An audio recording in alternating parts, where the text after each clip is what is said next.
Belt. I'm an English teacher slash basketball coach, but I am also slash a nerd and Dungeons and Dragons player. Okay.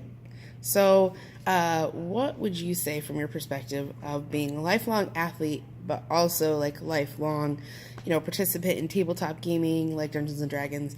What would you say the two share, but then what would you say is different, positive and negative?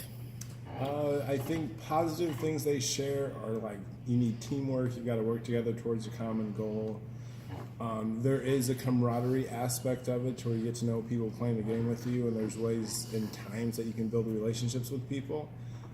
So those are the positive things that they have in common. But the negative side is that sports, while being competitive can build character, it also has the downside that it can cause you to like cheat or be underhanded. It can disrupt relationships, especially if there's a teammate you're competing with for playing time or the favor of coaches. There's more.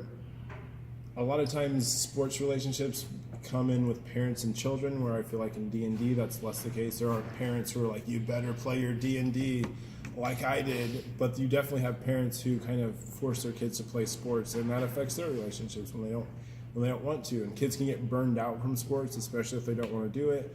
Whereas D&D is much more of a voluntary thing. People are more accepting of you coming and going. They're more accepting of your varying ability levels. So if you're a beginner, people will accommodate that. If you're an expert, people will accommodate that.